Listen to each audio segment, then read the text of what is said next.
October was in full force now. As the leaves gained color, the sun and the temperature sunk even further. When we were close to the water fountain, I felt like I might start shivering from the waterside chill.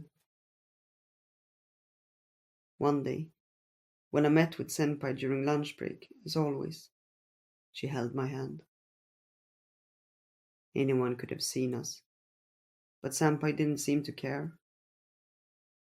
I thought we should probably be more careful, but instead of saying anything, I just squeezed her hand in return. Your hand is so warm, Sayaka-chan. Senpai often speaks like she's in a story, I thought. When winter comes, I might just want to hold your hand all the time. Her words seemed to sparkle, as though she were in a daydream.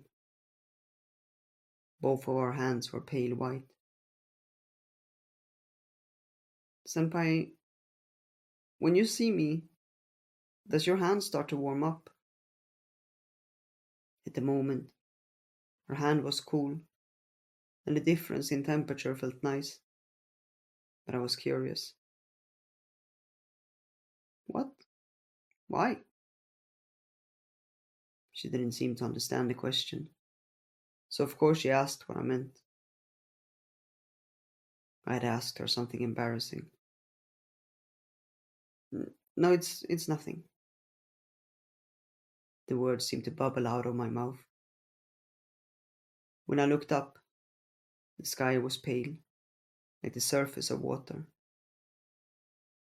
Senpai and I gazed up at the watery mirror that seemed to reflect the past. Soon, we parted ways and went back to class. I returned to my desk, weaving my way through the gaps in the commotion. Hey, Seki-san! The moment I sat down, the girl behind me started talking to me. What is it? Where do you always go during lunch break? As I turned my head, my neck felt as though it were stuck in place. Plus, you always rush out of the classroom right away lately.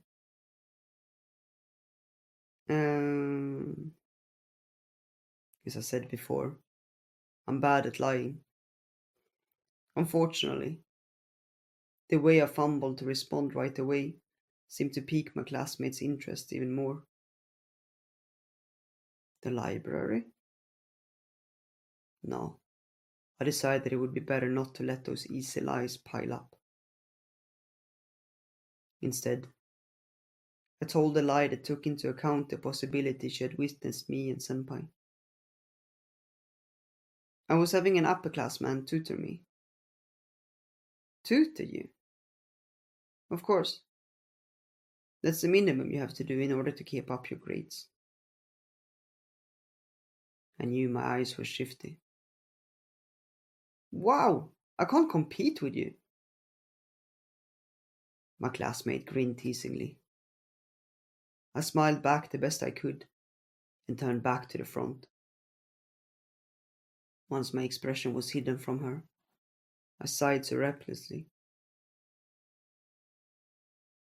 You've changed, haven't you, Seki-san? You think so? You seem so excited when you leave the classroom lately.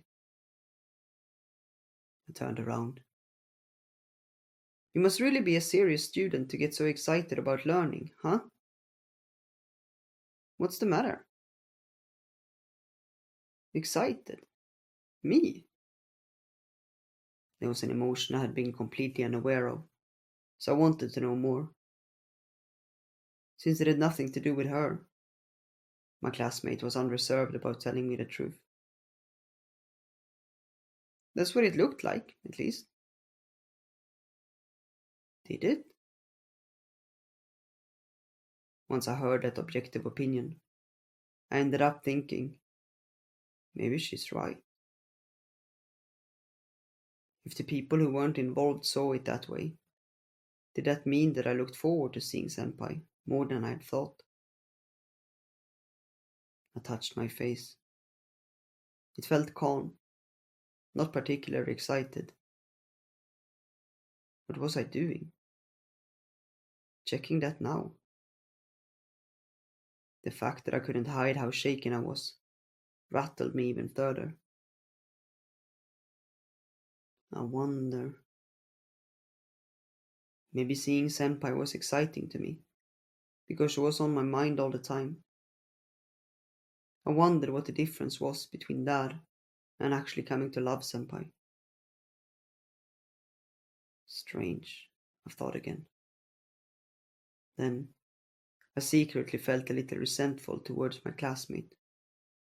Though we were about to start class, my non-school related problems were only increasing. And although I thought a lot about Senpai and our relationship, I realized that my discretion was still much too lacking. Soon, I would be even more keenly aware of that. We hadn't even arranged to meet in the courtyard on that day, but by coincidence, I bumped into Senpai outside the school building. Though we were in different grades, our PE classes were right in a row, so we sometimes passed each other on the school grounds. Senpai and I each had several classmates at our sides. I froze, not knowing how to act. We couldn't just ignore each other. But if we greeted each other and started talking, I thought the people around us might grow suspicious.